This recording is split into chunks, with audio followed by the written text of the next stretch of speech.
Hey everyone, this is Rene from imore.com. Welcome to our weekly show focused on everything iPhone and iPad, from news and how-tos to app and accessory reviews. This is iPhone and iPad Live. Joining us tonight, February 22nd, 2012, is the co-host of Iterate, Mr. Seth Clifford. How are you, sir? I'm doing well. How are you? I said before the show, you sound more Grizzler than Tron tonight. Oh, I said before the show too. I had a very aggravating day that I'd like to forget about with some nerdery and some drinking. Let's get on with it. We will change your circuitry from red to blue, sir. Yeah, that's what I need to do. I need to reset. Also joining us, the host of Zen and Tech and the senior editor of imore.com, Georgia. How are you? I'm good. I'm doing well. I'm tired, so.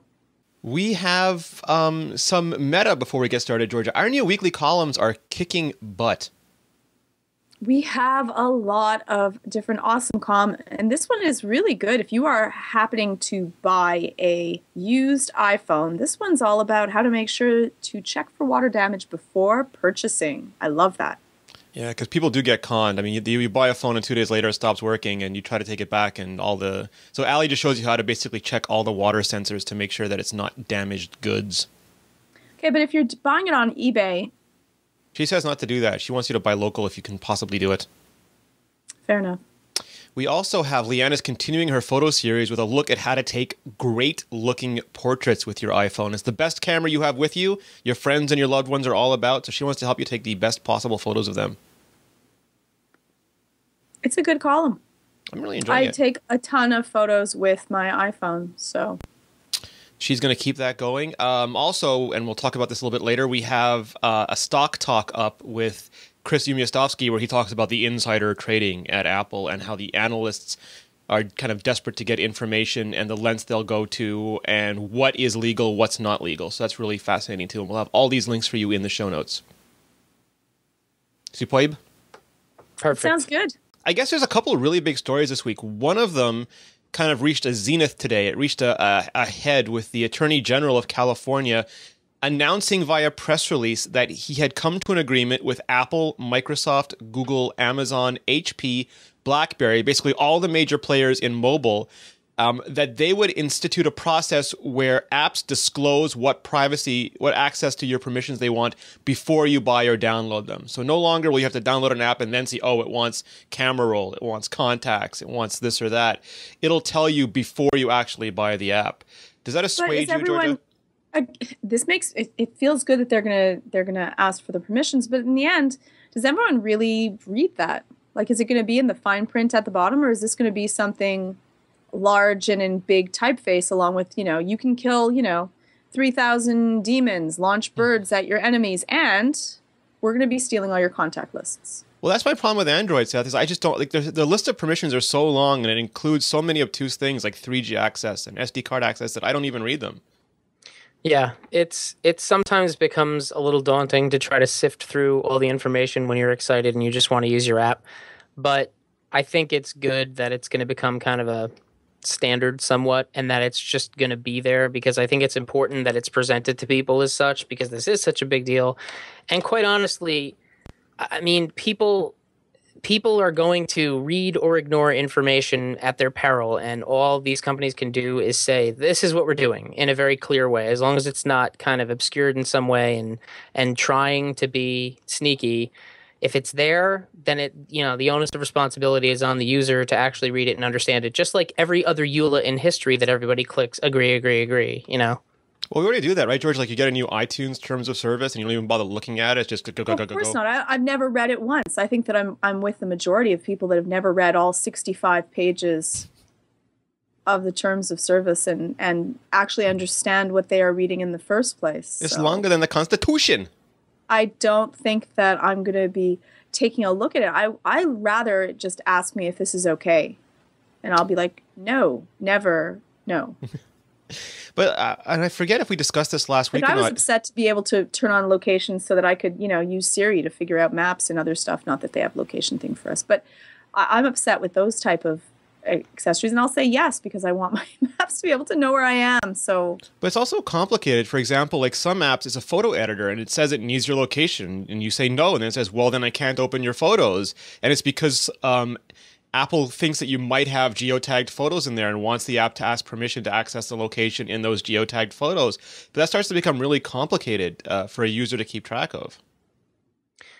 It is. It's complicated, and you kind of have to have at least a base understanding of the OS and how it functions. Like, how would you know that the camera roll and the geotags are going to be necessary in another photo app if you weren't aware of that previously? But it's the kind of thing that I guess as time goes on, people will kind of understand these things. But at the same time, these are sophisticated devices, and all of these different radios and features and things like that, you can turn them off and basically have what you had in the early 2000s, like a Palm handset that does almost nothing because there's no connectivity and there's no location and no one can find you, but you're limiting yourself. So we've talked about this. It's the trade-off between, convenience and security, right? And that's the takeaway.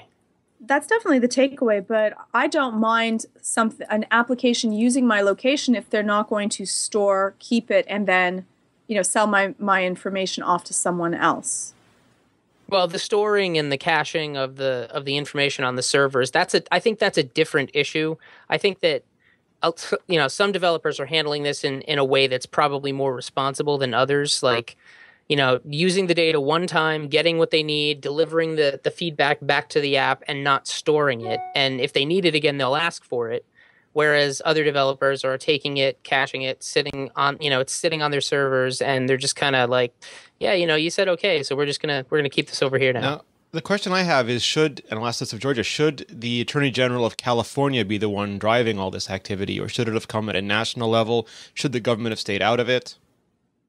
I think that the government should be trying to protect our privacy, not trying to find more and more ways to infiltrate into what we're doing on the internet. That's my own personal feeling on that. I'm more acceptable of it being more of a Wild West. So any of the SOPA-like things, I'm like, you know what? I don't think that you should be able to look onto my computer for what's happening unless you have a reason, just like I don't want you being inside of my house. So you'd rather that Apple and Google and Amazon just came to this as a result of consumer pressure rather than government legislation? I don't mind government legislation protecting our privacy. If it's going through whatever our Bill of Rights is already, I think that that's their job. I think that Apple and any other company, it is their onus. They want to make money, and they're going to try to do it whichever ways they can. Oh, beautiful segue. One of the best segues ever. You have a unique talent, Georgia. And I drew attention to it there by ruining it. I apologize. But more of the Apple Chinese factory saga this week, and that also kind of came to a head. There are a couple smaller stories. For example, Foxconn has apparently agreed to increase wages 16 to 25%. Apple's letting environmental groups in there to check it out as well. But the big story is that Nightline, which disclosed at the beginning that that their CEO ABC is owned by Disney. Disney's CEO is on Apple's board, and the Steve Jobs Trust is the largest single shareholder of Disney. So they made that clear. They went to Shenzhen, China, and they got a look firsthand at Apple's portion of the manufacturing. They didn't get to look at HP or Dell or anybody else, but they did get to look at the Apple portion, and it was insightful, George. I've read the stuff before. I've read all the words. I've heard people talk about it, but there's a palpable difference when you actually see it. Okay, and what difference did that make for you? Well, I mean, it had all the one thing that I didn't like is the guy was really, really hammy. It had all the trappings of one of those, Blitz TV, tonight on the thing, blah, blah, and they focus in on one girl. So it was a bit produced, but just the iPhone is handmade.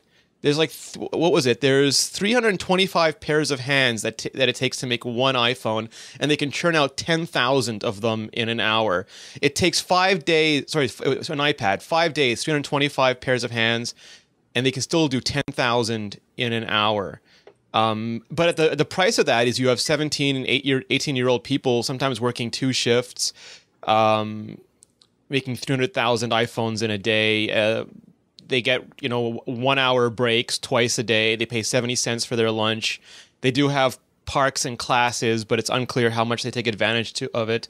7 people in a dorm. They have to pay for the dorm. But it's a better opportunity than they have in their villages, but it's a horrible opportunity compared to other places in the world. So it really was, like I said, an insightful investigation.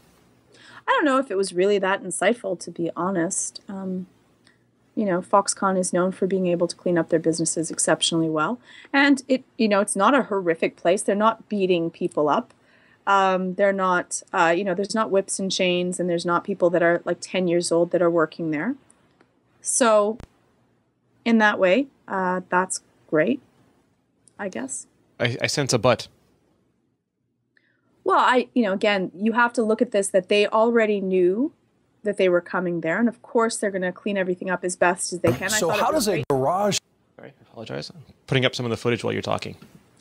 But, I think it was great that Tim Cook said that you can interview anyone that you would so like and ask them whatever questions that you would want. But you can be fair that anyone that's like, there was how many people? 3,000 people that were trying to line up to get new jobs. Someone says something or walks the wrong line, they're going to be fired. So you have to take everything with a little bit of a grain of sand. So we're not. I get that's fair. So there's always a media literacy part. Like we always have to be very conscious and think about what we're seeing, right? Because it is produced. It is a story. It's not reality. It's a production of reality. Right. Seth, did you have any thoughts on it? No, not really. I fell asleep early last night and didn't get a chance to watch it. So I'm gonna. Don't sound all disappointed. My life does not revolve around these kinds of things. I have many things that I need to care for. You were this legendary giant. A legendary giant who was tired and had to go to bed early last night. So I'll watch it at some point. Greenland. All right, so then I'm going to move on. Okay. Yeah, that's fine. No, go ahead. Okay. Let's go on. In other news, we have iPhone 5 rumored to be released again in October, on schedule for another fall release. We heard this earlier. We put a little Easter egg in our iPad 3 rumors post saying that when Apple ships the iPhone 5 in October, and not a lot of people picked up on it, but now other sites are starting to hear the same thing. I think that makes sense. I don't think Apple would have 9 months in between iPhone launches. I can see them going longer like they did with the iPhone 4S, but I don't see them going any shorter. Yeah, I kind of see. I had a feeling they were going to stick to the fall schedule, and I'm kind of glad that they're seemingly going to do that, because this phone still feels really new to me. And if I had to debate getting one in like 3 more months, it would be hard. And I don't want to have those kinds of decisions to make. Georgia, do you mind waiting? I would rather not have to wait. I think that with most people, that if they, came out, if they could make the iPhone 5, make it fabulous, I would buy another phone. And I've just recently got my iPhone 4S, so I wouldn't mind getting another one as soon as possible. You would really just trade up within like the couple of months since you had your phone? Really? I think I would. I don't think she ever wanted the 4S, Seth. I think the 4S was just a concession. She really had her eye on the iPhone 5 the whole time. No, that's that was true. A prize. That sounds pretty accurate, because she did it, not exactly willingly. She kind of succumbed to the 4S after a point. Back to the Twitter pressure. It's a tick, not a talk. I did, and I'm happy. I really do enjoy Siri. I have to say, for Siri alone, it's well worth it. I just made a reminder, things that I would never, ever do. Location-based reminders, absolutely amazing. It's like well worth me losing a little bit of my privacy. There we go. Well, the other thing that's kind of... So let me paint you a picture. I wake up Thursday morning, as I usually do. I reach over, grab my iPhone, I start checking the feeds, the Twitters, and all of a sudden I see this thing saying Mountain Lion. Mountain Lion, like, what is this? Is this some new sports team everyone is following all of a sudden? What is this? Then I say, oh no, Apple dumped the developer preview of Mac OS 10, no longer Mac, sorry, OS 10, 10.8 Mountain Lion in a press release. No event. They had an event for books. They're going to have an event for iPad, but they are not going to have an event for Mountain Lion. No back to my Mac. And it was an interesting release, because they say there's 100 new features, but the only ones we've really seen are that they're bringing the iOS apps to the Mac. They have, instead of your address book's gone away, it's now Contacts. iCal's gone away, it's now Calendar. You're getting the Notes app, you're getting the Reminders app. They already released Messages as a beta for people on Lion. Seth, what is going on here? I don't really know. I think they're probably figuring that they can't inundate people with events for everything that they want to do so closely together. So I think that they chose to do an event for books, and they'll do an event for the iPad, and they kind of figured this one could sneak out, maybe be a surprise. I mean, they handled the press very differently this time. There was no event, but they had private one-on-one interviews with some prominent journalists and people, who write blogs. My invitation got lost. So yeah, bummed. That in and of itself was different. But the thing that seemed to be the biggest talk was not so much that there wasn't an event, but that people were worried that OS 10 is going away and iOS is kind of dominating. But I don't really feel that way. I think it's a unification of the platforms, and it's a visual cohesiveness between them that's going to help sell more Macs ultimately, because there's so many iOS devices in the market, and people will gravitate toward them if they seem like bigger available iOS devices. And as people are more comfortable with using iOS, the comfort level of being able to transition from, say, a PC to a Mac is easier as well. So just by having an iPad, you'll know better ease of use with one of your Macs. So I think it's a brilliant idea. I think that's really true, because right now, let's say they want this halo effect. They want the iPad to some extent to help them sell more Macs. But you go in there and the user experience is so different. And with Lion, it's a little bit closer. Now, I'm not saying they have to, like, some people are thinking that iOS and OS 10 are going to become one, and I don't know if that's ever going to be the case, because Steve Jobs made that analogy. You have your trucks and you have your cars, and I think I might have said this on Iterate, but I don't think Apple's trying to make an SUV or a minivan. I think they're getting to the point where they're putting like leather interiors, chrome and wood paneling inside the truck. They're making the truck decked out like it's a Mercedes, not like it's an SUV. Yeah, so it's like when a rapper buys a truck. Yes. So with all of the implementations of iOS into Lion, what we are really missing is there is no Siri. Yet. Do you think that they will implement and put Siri on ever? Well, because people were saying this about iOS 5.1 too, but there was no Siri in any of the iOS 5 betas. Siri was announced at the launch event. So it's quite possible that Siri for Mac will be announced at the launch event. The only thing that's different is, what is that? Apple licenses Nuance for Siri. Are they going to be able to Sherlock like Nuance off the Mac? Is it going to be like dictation that's good enough that you won't have to buy the product of the company that's licensing you the dictation software anymore? Or is it more that they do not feel that Siri is as important on a Mac than it is on a phone? So you're not going to be driving while you're using your Mac. You're not going to be, in as need of being hands-free. Plus, you're not moving around. Location-based services are not as important on your Mac as they are on a laptop a little bit. Well, if I'm cooking and or if I'm doing something else and I want to have, launch, play some different music, that would be awesome, deal with that. But in the end, I don't even know if Siri is as useful on your Mac as it is onto your But iPad. Scotty used it. Because I'd love to have it on my iPad. Computer, plot me the coordinates back to Earth. That's where you use that kind of stuff. So, do you think if... I have a question. It comes in two parts. The first part is, with stuff like Dragon Dictation on the Mac that Nuance has, how much of that happens on your Mac? It all happens on your Mac, right? You load the software and it all gets processed locally, and Siri does not.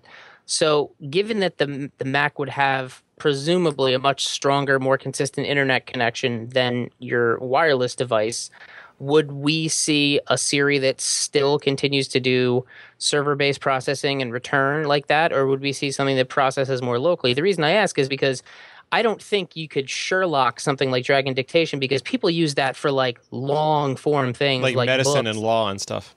Yeah, really, really long involved things, and they go at it. And I don't think Siri with its current implementation would really work as well unless a lot of that processing came locally. So what's interesting, though, to me is that there's a lot of talk about all the stuff that's moving. Even Apple does this. It's back to the Mac, taking what's good in the iPad and putting it on the Mac. I want some of the stuff from the Mac to come back to my iPad. I think we need some quid pro quo. We need a little payback. And I actually wrote a list. So, for example, messages on the Mac, unlike on the iPhone, also ties into your IM accounts, your Gtalk, your AIM, all that stuff. It unifies it. Why can't I have unified messages? Notes, it gets rich text formatting. You can format all sorts of different text. You can put pictures in it. Why can't I have that on iOS? Notification center, Seth. It's linen, and it's actually underneath the desktop where it's supposed to be, not on top like on iOS.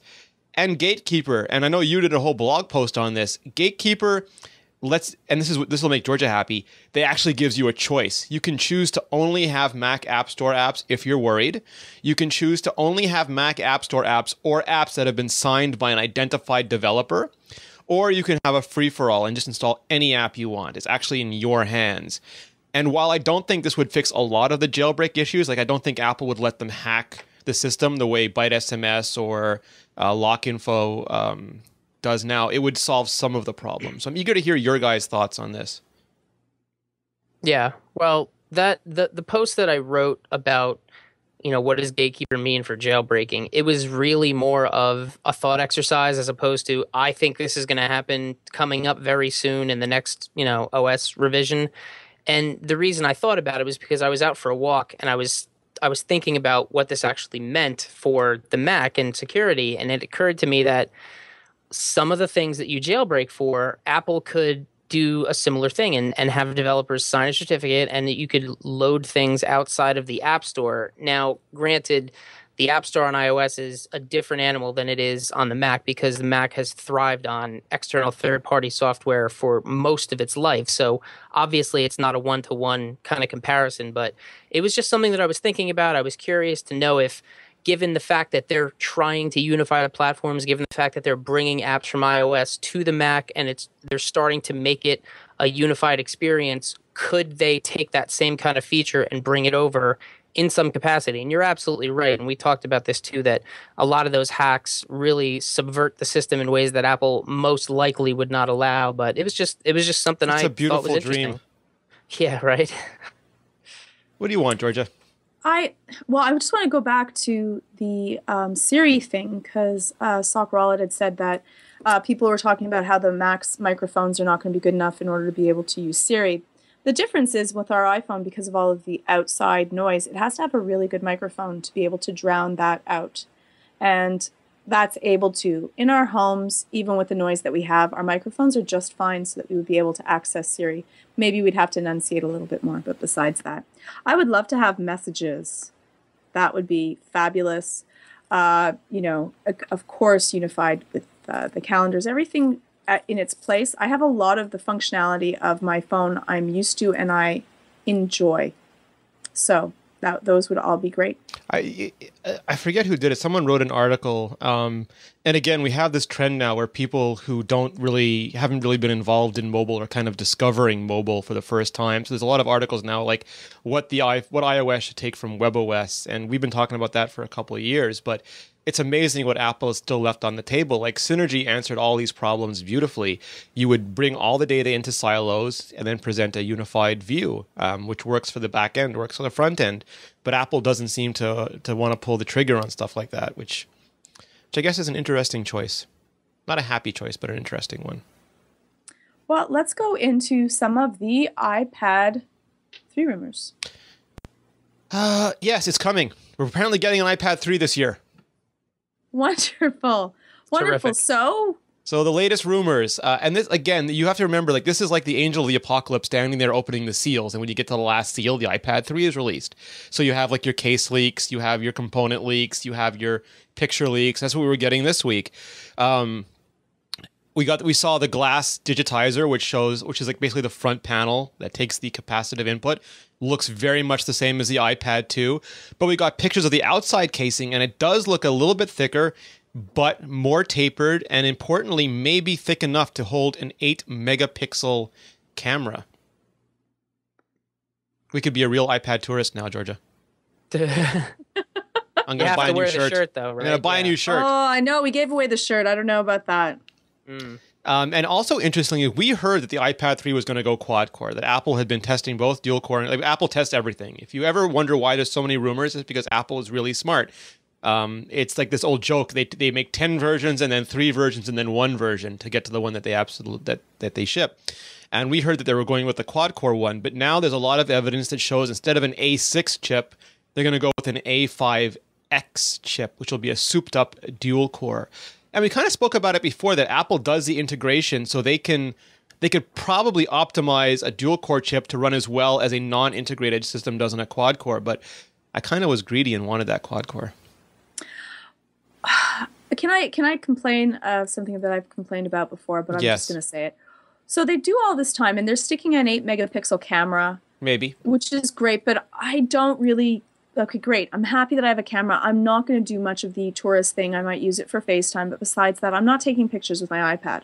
I'm not using it almost at all. I do use it for listening to music and or watching movies. Why are there no rumors of us getting better speaker sounds? Because Apple cares about optics and not about phonics.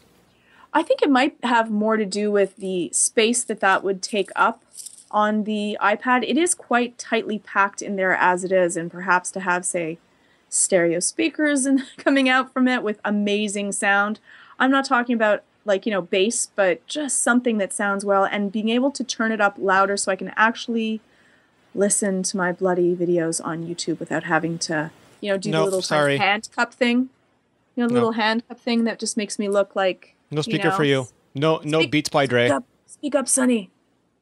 No cubes by Cube. Nothing. I'm going to use that much more, and I would appreciate it. I would absolutely appreciate it. Please, Tim, if you're listening. Not even stereo. Please. Just then let me put it loud. No. Sorry. But you know what you can have? So I want to get back to this chipset thing, Georgia, because you've complained about the speaker before. I want to hear you complain about something new. Do you care that it won't have a quad-core chip, or is that the tell your wife it has a Tegra 2 processor of iPad rumors for you? No, it doesn't. I game, but I don't even do that much gaming that's going to take something that's going to need a lot of processing power for it. What does bother me is if the battery life does not last for a really long time. So if I had to choose between quad core and battery life, I would choose battery life. Seth? I don't care about the chipset as long as it feels faster. I don't care what you call it. I don't care if it's 2 cores, 4 cores, 8 cores. 3 it doesn't cores. Matter to me. The experience is what matters. If it feels faster, I'm satisfied. They are never going to invite you on Android Central. Seth is like, lie to me. Lie to me, I'm good. As long as I think it works, I'm good. I'm the same way.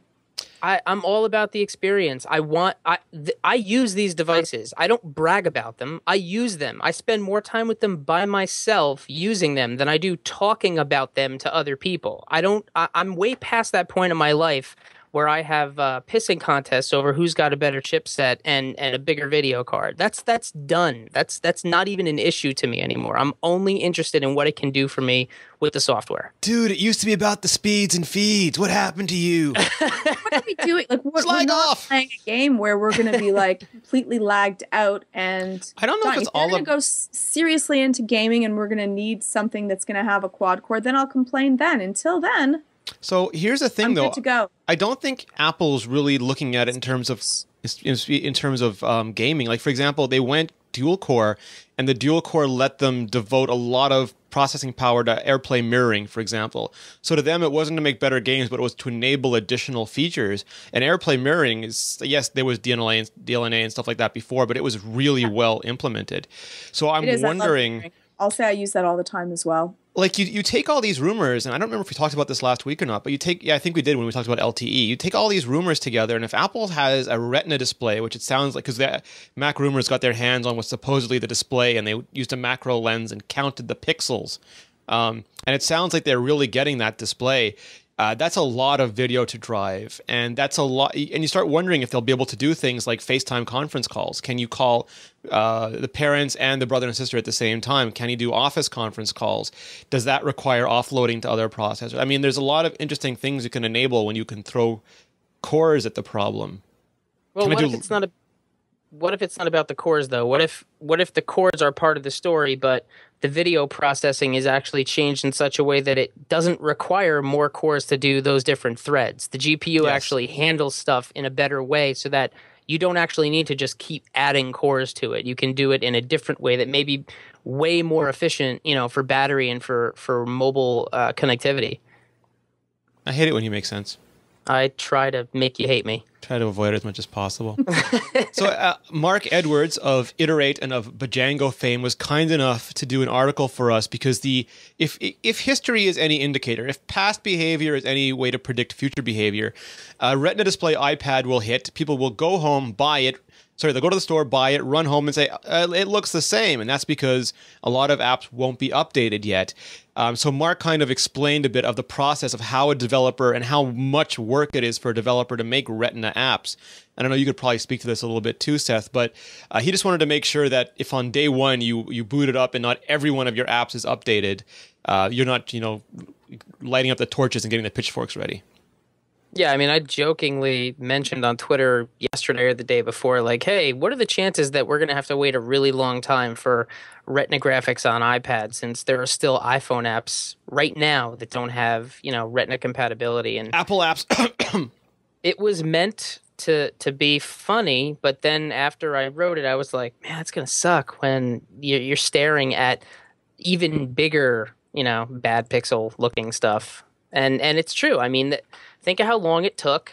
I can't even say think of how long it took. It still hasn't fully come to fruition on the phone. So brace yourselves. It's not going to look great right out of the gate. There's going to be a handful of apps, I'm sure, that, from developers that are very careful and methodical about this stuff and that want to proudly display this. And those are going to be stuff that we probably spend the most time in the first few days. But it's going to be a long haul. Your eyes will bleed. Yeah, for a while. Well, I'm going to mention something that, Rene, you can gawk at me, but something that I want on my iPad, and that is Word. You want Word on your iPad? I don't even want Word on my Mac. It's like Word on the Mac is revenge for iTunes on Windows. Word and Rene groans every single time I send them. No, it's like I said, Office on the Mac is revenge for iTunes on Windows. But it's a crazy rumor. I mean, and that being said, Microsoft has now said that the picture is fake. No, but so this is it. This is like crazy rumor season part 2, because you had All Things D saying, quoting an analyst, which is something you should never ever do. Never quote an analyst for anything, because their motives are never in line with a consumer's motives. But they were quoting an analyst saying that Microsoft would be stupid to make Office for iPad because it would hurt sales of Windows 8 tablets. But Microsoft has never been known to Microsoft makes a business model. They license out ActiveSync. It hurts Windows Phone, but it helps ActiveSync. And there's hundreds of millions of iOS devices, and they might want $30 from each of us more than they want to sell Windows 8 $15 licenses. So they're going to do the math and figure that out.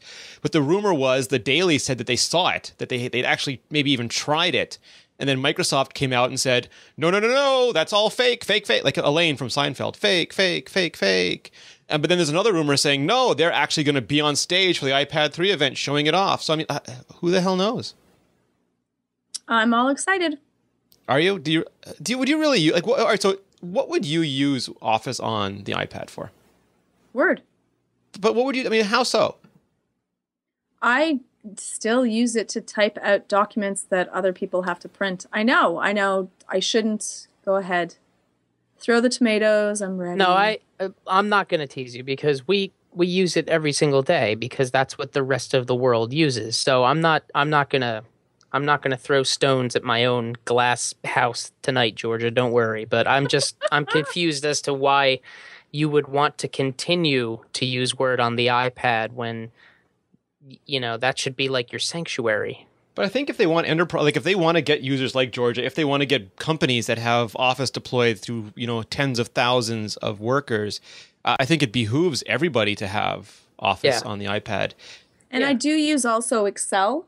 So for those two, when I have my iPad, it does annoy me that I would have to then switch over to go to my Air. in order to do anything on it. I'd like to have Well, it you there. can use Pages. I mean, it's quasi-compatible. I could, but the problem is, again, it's the same reason why I don't like to start a new video game. At this stage, I don't have the time. If I want to change the font, I want to be able to change the font like now, like yesterday. If I want to change the size, if I want to change where the alignment is, I don't want to have to rethink what I'm doing. And since I'm already used to Word, I learned it in school, great. And that's what I'm comfortable with. I don't want to have to go back. Okay. Georgia, have you tried like Docs to Go and stuff like that? Like Quick Office? I have. I've used them. And I've used Pages as well. But again, it's just my comfort level is greater with Word. Plus, if I'm sending it around, I don't have to worry that someone cannot open a document. Which if I have to send something to, 20 different parents, what is all a I need Pages is that one file? parent saying, I can't open that attachment. And that's it. That's it. My entire day I'm like having to resend, refigure out. Well, all I'm going to say is that Docs to Go, for one example, will save, standard Word, Excel, PowerPoint compatible formats. However, you could do the greatest document in Word and people still won't be able to open it because either there's something wrong with the document or there's something wrong with them. So what's DocX? I can't open DocX. I don't know what DocX is. Yeah, I end up having less issues though, and it takes me less time to produce what I'm needing to write up. Sure. And I don't have a lot of time. Yeah. No, there's a lot of solutions, if but none I of them are was ideal. sure that everyone else would have it, I wouldn't have the problems. Because though I love Macs, not everyone else uses Macs. They are a little bit expensive. Ouch. And if people are at work, they're probably giving them a laptop that is on the cheapish end of the scale. And I can't be bothered. I have an alternative solution. You could just use Screens 2.0 to remote desktop, to VNC back to your office computer and use Word on that. Talk about a oh, wait, never mind. Segue, yes. we did a mega review of Screens 2, and I mean mega review because Screens 2 didn't just update for iPhone, didn't just update for iPad, but updated for the Mac and updated for the cloud with Screens Connect all at the same time. And I'm going to play a little bit of the video, but this is the kind of software that makes me love iOS so much because it is it's like the iPhone, the iPad kind of mainstreamed computing, and VNC is a kind of a quasi nerdy, geeky subject, but Screens makes it really easy. It's amazingly well designed. It's incredibly easy to set up. It lets you connect to Mac, Windows, and Linux machines from your iPhone, from your iPad, from your Mac while you're on the go. I had the pleasure of going to the Cocoa Heads Montreal gathering last night, and Luc Vandal, the guy who developed this, spent quite a lot of time on his iPhone managing all his servers during the Cocoa Heads thing from the middle of a pub, like the middle of a bar, beer in one hand, iPhone in the other. It's an amazing piece of software. I was very happy with it. We tested it for about a week. We had one of our esteemed writers, Anthony, help us do the really geeky, heavy lifting stuff because it supports like SSH keys now, all sorts of different kinds of login and security options. I liked it. Seth, I was happy with it. Yeah, I'm a longtime Screens fan, and I was thrilled to get the updates. I used it all day today, managing 2 different servers. It's fantastic. It's only gotten better. It was a great app to begin with. It's only gotten better. So, Seth, would someone like a newbie like me be able to use it without much stress? Yeah, it is pretty easy to set up because it does do a lot of auto detection for the computer that you're trying to connect to, especially if you're on a local network. And so, generally speaking, all you really have to put in if your computer is detected right away is just your username and your password for the account that controls the computer, and then you're pretty much up and running. And once you're in the application controlling it itself, you get a standard keyboard, and then you get a couple other kind of control panels that slide, that replace the keyboard. So there's one that has kind of chunky buttons for like close and quit and a lot of, often used commands. And then there's a couple other ones that actually have, I believe, the key things on them for like control and other stuff like that. Without it in front of me, I'm obviously sounding like a moron. Yeah, it's got like login. It's got all the clipboard stuff. Yeah, It does Siri on an iPhone, Georgia. You can use Siri to dictate stuff, so you don't have to type it in. Sweet. Yeah, the general idea is that they take they take the keyboard commands and kind of encapsulate them in a way that makes sense on a little tiny screen, and so that's very useful. And then even just controlling the screen itself is very intuitive. You kind of drag your way around the screen, zoom in, zoom out. You can tap and hold to kind of pull something around the screen, double tap, a two-finger tap will do like kind of a control click or right click. There's a lot of nice little gestures and things that they built in. It's easy to pick up, and then there's really a lot to grow into too. Yeah, it's still like Georgia. It's still hard work. Okay, like it's still a higher level of application, but I think this makes it more accessible than it ever was before. And the thing is, like, this has been the dream since we watched Star Trek with Ensign Wesley Crusher. Since we first heard about like Larry Ellison and Scott McNeely talk about thin clients, we've wanted to control our servers from the poolside with an umbrella drink. And this makes that a more attainable, realistic, and widespread goal than ever before. Fair enough. Well, I had a very interesting tweet from someone, and they were absolutely thrilled that Pokemon has come to the App Store. So I go off and take a peek at the little Pokemon app that was out there, and one person said, "Wow, that was amazing. I caught them all," and then everyone else freaked out. Pikachu! The app doesn't open.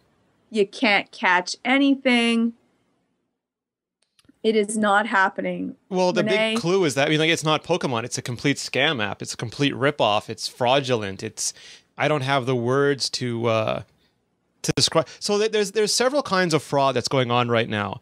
In one case, for example, there's different ways you can make apps, and there's a way to make apps that's easy, and it just basically you can do a few things and it'll package up an app for you, but it doesn't hide the code. So someone else can come, take the code, redo it, and sell the same app you made, which is not good for you. They can also just copy the icon and the name, and instead of Angry Birds, have Angry Bards or something, and make a very close looking icon. And the minstrels can throw down, Seth. I just pictured a bunch of Shakespearean people raging. It's true. And people buy this. And also there's stuff like this where they'll make like a game that looks like it's made by Nintendo, but they're not Nintendo. And Apple does not screen for content. They screen for to make sure that it follows that it's technically allowed in the App Store, but not that it's intellectual property. They don't make sure that you own it. So there's a lot of crap up there, and people are getting ripped off, and they're getting upset, and it's costing developers because they lose money for sales, and it's costing Apple because people lose faith in their platform. It's a big problem. Here's some suggestions that we've heard. Paul Haddad from Tapbots thinks that Apple should start policing the top 100 much more severely than they police the regular App Store. Like, if you get into the top 100, they should check to make sure that you actually own what you're producing, because if they can't make money, they'll be less inclined to cheat people. And the other other two suggestions are, first, as part of the little drop-down menu, have a user report flag so that you can say this is not a good app right in the drop-down menu and not have to jump through hoops to do it. And the last one is have a demo period. So let's say whether it's 15 minutes or 24 hours after you buy the game, you should be allowed to return it, or like game or the app, and say it like you have a choice of reasons it's not a right app, but you should be allowed to try it out, and if it's not good, return it, because Android does that, Windows does that. Apple should really do that. There should be a flag, just like it should just be a flag that this app either does not work or does not do what it says it does. And then one of the mods from Apple takes a peek into it to see what in the world is happening. It would be really easy. It would let other people know that this app is flagged, and it's up under their own duress if they so wish to still get it knowing that it's flagged. And then it'll let people know, listen, let's take a peek at this. Because it's not an easy problem, Seth. Like, one of Georgia's favorite games, Stone Loops, was reported as violating IP, and I never thought it did, but it was taken away from the App Store. So Apple can't just... It's still gone, and it was a much better game than Luxor, the game that claimed that it stole code. Like, what they actually claimed was that it was stealing code, though, that there was code theft that was going on. And that's hard to prove, but it means that so big companies could theoretically use this as a hammer to stop small companies. So it's not an easy thing, right, Seth? No, it's not. And as much as it seems to make sense, and as much as, having a flag this app feature is seemingly an answer. Like, it makes sense that, if we kind of crowdsource this, everybody can point to the apps that are really bad and kind of tip off Apple, and maybe this will help. But think of how idiotic reviews in the App Store are, and think about the lowest common denominator of people that are actually interacting with apps and what they will actually say in reviews. It would be not too much of a stretch for people to actually maliciously use the flag this app control to take down apps that they decided aren't worth having in the store, when obviously, since they're using the review system as a bug reporting system, much to the chagrin of the developer, they don't like an app. 1 star, this didn't do my laundry for me, flag this app for spam. No nudity flag. That's in a utopian app store, that would be great. We could all police each other and it would be perfect. But realistically, think about who actually spends time doing things in the app store like that, and it's probably not going to work.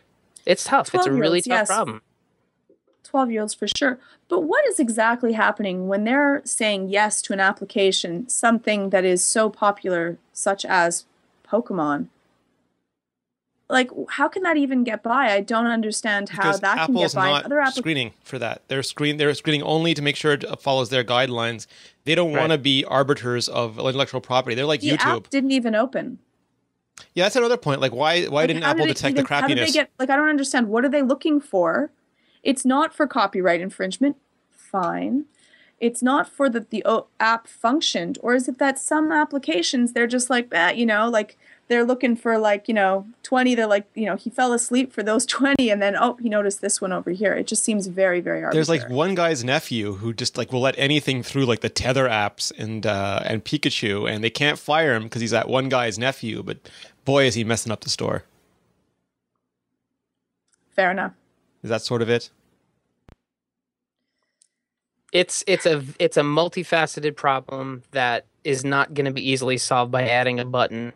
And unfortunately, I don't know what we can do about it. And the worst part is that, you have an application that's like, say Angry Birds, and then you make Angry Birds 2.0, and everyone's like, ooh, I'm going to buy that one. That's 2.0. That's going to be the better version of it, or something like that's free. So Angry you can Birds. get emoji for free. And then someone else does it and sells it for 99 cents. It's the exact same application, and they put down emoji plus. We did a quick poll of our readers, and almost 42% said that these scam apps are so bad it is ruining their App Store experience. 36%, almost 37%, said that it is annoying. It makes finding good apps even harder. 13% said, buyer beware. 6% said, no big deal. All stores have crap. 1.6% said, not a problem. So if you combine the two, you have almost 80% of our readers saying that this is a problem that is affecting their use of the App Store. There we go. Has to be handled. We'll write more about this. Well, we're doing a lot of fitness. This is Fitness Month, so we have been covering all things to keep you fit. And we have iPhone and cycling, have a fun way to stay fit and cycle at the same time. That sounds like a little bit of fun. There is also the Weight Watchers mobile review, so the best diet plan app for the iPhone, and Ali covered that. Here we go. Seth, this is for you. 100 push-ups. Oh, I bought it already. Yeah, Leanna's been doing it too. Yep. And? Yep. I haven't used it yet. Okay. I was waiting for your number of push-ups you've gotten to. Yeah. I haven't. My back's been a little sore, so I'm actually just resting until it feels better before I actually start the 100 push-up regimen. But I have every intention of doing it because I actually love doing push-ups, but wreaks havoc on my lower back because I sometimes have a problem with them. You should do wall push-ups then. They're not as bad. We also took your advice, Georgia, and Leanna did learn how to salsa with Pocket Salsa for the iPhone and iPad. I took a look at P90X, which is the boot camp style home fitness, highly packaged. It's like the modern version of those Jane Fonda, Richard Simmons, Tony Little, commercial packages. And we're still doing tons of giveaways, giving away an Xbox 360, giving away an IOU for an iPad 3, giving away, I think, 4 iPod Nanos. Allie did a bunch of Weight Watcher mobile reviews, the diet plan app, the points counter app. There's just tons of stuff. All you have to do is go to imore.com. There's a banner that says Fitness Month. Tap on that. You'll see all of it. And I have been taking a look at some fitness accessories. Ooh. And here, I'm going to show you one of them. Ugh. Here we go.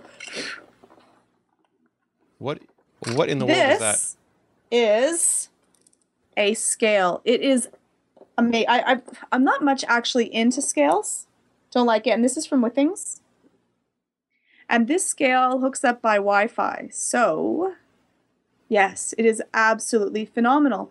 It will hook up to Wi-Fi and it will track your weight. Plus, it'll give you your BMI, your body mass index, plus your lean to pudgy fat index as well. Now, I thought at first, I'm not someone that usually uses a scale. You set it up and you say about what your weight is, girl or boy, and it actually remembers who you are. Wow. So it knows once I step on the scale, it knows if it's me. Because you haven't cracked 100 pounds yet, so it thinks you're an infant, or what is this? Oh, what I'm over 100 pounds. Okay. So how does it judge that? How does it know it's you? Does it keep track of basically your keeps track metrics? of what my weight is and knows that I'm not going to be losing 10 pounds in a day. So if my weight is within, a certain amount of pounds, it knows it's me. So it will, you can connect it. Could you put it up to I wouldn't want to put it up to Facebook, but if you so thought that would be smart. I have to say that this is actually every day. It's great to see my BMI was amazing to be able to look at that and say, how healthy am I? And how accurate do you think it is? Pardon me? How accurate do you think the BMI is? Because that's always tricky when you see electronic stuff try to do it. Well, you can choose to do it also from your waist. Okay. They give you a little tiny waistband, so you can put that in there, which is a little bit better. Your height to your waist ratio is a little bit more accurate than BMI, but BMI is pretty close. You can tell, depending on your bone structure and how much muscle mass you have, where you kind of rank. You have to take it with a small touch of salt with that. Jessica is asking why someone would do that. Is why someone would ever tweet their weight? Is that like sort of like a peer pressure thing? Maybe I would not. Okay. But I love the fact that I can track which way is my weight going. And though I ate a whole bunch of gummy bears today, it does inspire me to work out a little bit more. I'm enjoying using it. Nice. I'm like, how much am I weighing today? It's nice. It's inspiring me to do a little bit more, not the other way around. Yeah, I think Crackberry Kevin has been using it for his Sexy and You Know What workouts as well. Yeah, I like it. I like watching to be able to track. It's great for taking a peek at it. Cool. And another one that we're looking at is this iHealth, and this is a blood pressure monitor system. Hold it higher. Sorry, let me see if you have that. So it has a little cuff link. You have the pressure here. I don't have this plugged in, so this is not going to work, but you just put your phone inside of it and you open up. I'm just going to start the application so you can see what it looks like. There we go. So it opens up iHealth, and then you put the cuff link on, and it takes a look and it tells you what your heart rate is and what your blood pressure is, and you can, it also will track it and keep hold of it. So you have that as well. You can send it to the cloud if you would like. To the cloud. If you want to. I really also think that this would be something beneficial for people that are trying to track how they are doing. Nice. If you have heart disease, if you're dealing with any other health issues, it's nice to be able to track that. Are you into the eHealth, iHealth, iFitness, whatever you want to call it, Seth? No, I'm kind of old school that way. Like, I think these things are awesome, and I was kind of hoping when iOS 3 was announced that, all these kind of third-party accessories with the hookup to the phone would really kind of flood the market, because I wanted to see what people would do just creatively. I kind of keep it pretty simple. I don't really have a scale. I don't weigh myself. I go by how I feel, and I try to do everything in moderation and everything consistently. So it's not so much about the stats for me. Like, I do, use Runkeeper and stuff like that occasionally just to log things because I'm curious, but I mostly go with how I'm feeling. And if I'm feeling good, then I continue doing what I'm doing, and I don't really worry about the numbers around it. I usually do as well, Seth, I have to say, but these are helpful to me in order to monitor that. And it's nice to keep track of it. Plus, if you already have health issues, for $100 to have a blood pressure monitor that is accurate is nice. And that's going to track everything for you. That's the second part, is you can track kind of what am I doing this week, and it's going to remember. You're not going to remember it on your own, but with this, it remembers it for you. And for people that are elderly, it's really useful because it's so simple. No, absolutely. I think there's definitely a great need and excellent use cases for things like blood pressure monitors, glucose meters, things like that. And I'd love to see more of those things kind of hit the market, because I think that could really help people kind of take ownership of their own health initiatives. But I was just referring to like the fitness and weight gain and stuff like that. Right. But all that other stuff I think is fantastic. Now, Derek Kessler, our the editor-in-chief of WebOS Nation, is similar. He's an Army guy, and he's used to boot camp calisthenics, and he's also a major nerd. But he's finding it very difficult to integrate his nerdery into his athleticism. And he's actually writing a couple articles about, because he was shocked to discover that. He was shocked that those two things had been so separate for him. Mm-hmm. I also am taking a look, if I can mention, right now I have a decal edging. Crimson case. On the edges. They're awesome. There we go. Take a look. Sparkles. Matches my nails. I know. Hold up higher. Nice. Those were the hit of Macworld. There are a lot of people who went by the Crimson Case booth and got those and put them on and were rocking them at the Macworld. Yeah, really like it. It was easy to put on, and it adds for grip. And they have a ton of different colors too. They don't have all sparkly ones. Yeah, you don't have to get sparkles. You can get like white, black, red, whatever colors that you so wish. And they have back stickers too. They're stickering up everything they can with that phone. Can I show my favorite though, Rene? Can I finally show it? Yeah. Can I really? Yeah. God bless. Here I have it. This is the glass screen protector. From SGP. SGP. And you can take a look. My phone looks the same. It is just as touch sensitive as it would be without having it, but it doesn't have that plasticky feel. It's beautiful, and it was easy to apply. Probably one of the easiest screen protectors that I've ever used. And I can still swipe as easily as well. Yo, dog, we heard you like glass in your phone, so we put glass in your glass. Right, exactly. I couldn't resist. I had to do the meme. I had to. After I heard you say, I added glass to my glass phone, that's all I could think about. No, and actually they have that in the iMore accessory store. If you go to store.imore.com, you can get that. It's fantastic. I can't say I hate. I really dislike, I don't mind the bodyguard stuff, but I don't like plastic screen protectors. And this actually feels like your normal iPhone, but it protects it. So you cannot tell. Yeah. It is, there's two things. One is that the button now is an outie instead of an innie. That's the only thing. They give you a little button that you can add because the glass is a little bit thicker than a plastic screen protector. There's a greater depression. If you don't like that, you can put a little tiny button on. So you'll see if I'm going to just move my phone a little bit to the side. So on your home button, you're saying? Yeah, your home button. So your home button is now, what is it? It's concave to begin with. It goes in, right? So it's convex now? It's convex. It's an outie, not an innie, Seth. Yeah. That's a little weird. It doesn't stick out over the phone, maybe perhaps slightly, but it rounds out. And then the second thing is that it is, though it's oligophobic, it's not as oligophobic as the regular glass. That's going to be funny now. And slightly more brittle. No, I'm not. I'm going to let it go. Okay. He's mean. Not an Audi. Rude. I thought she threw a G in there, like oligophobic for a second. I was like, what?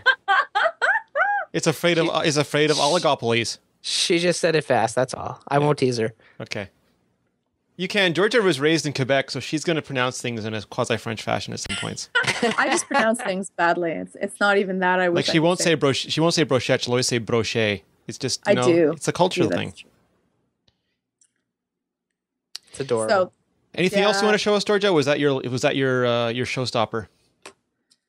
That's my favorite. Yes, that one's my favorite. The glass screen protector. I was stoked to put it on. And I was upset because I did the review from the Olo clip after, and it left a little tiny bubble because it's hard to put the Olo clip on because it's slightly thicker. So it left a little tiny bubble that bothers me. Yeah, I wonder if there's certain things, because it is a little bit thicker than a plastic. That's the one downside, that if you have... I've had no other cases that have given me trouble, but because the Olo clip squeezes so tightly, it just pushed up a little bit on the corner of it. Probably the easiest screen protector I've ever used. Nice. All right. Well, we will look forward to your review. There we go. Seth Clifford, Esquire, where can we find out more about you? You can follow me on Twitter at Seth Clifford. I'm on the iMore show now, the show, singular, and Iterate with Rene and Mark Edwards of Bajango. And if you'd like to see some of the work we do, the apps and sites that we build, please check out our website. It's nfidm.com. We're Nickelfish. Nice. And Georgia, where you be at? You can find me on Twitter at Georgia Tippy. You can also find me on the website, www.imore.com. Nice. And you can find me at Rene Ritchie on Twitter. You can find me on iMore or on Mobile Nations. We are here each and every Wednesday. We have combined together. We are like Voltron. We are like Devastator. We have merged to make one giant spectacular show to rule them all every Wednesday night, 9 p.m. Pacific, 9 p.m. Eastern, 6 p.m. Pacific. 2 a.m. Greenwich Mean Time. If you haven't already, please go to iTunes. Please subscribe. Please leave a rating.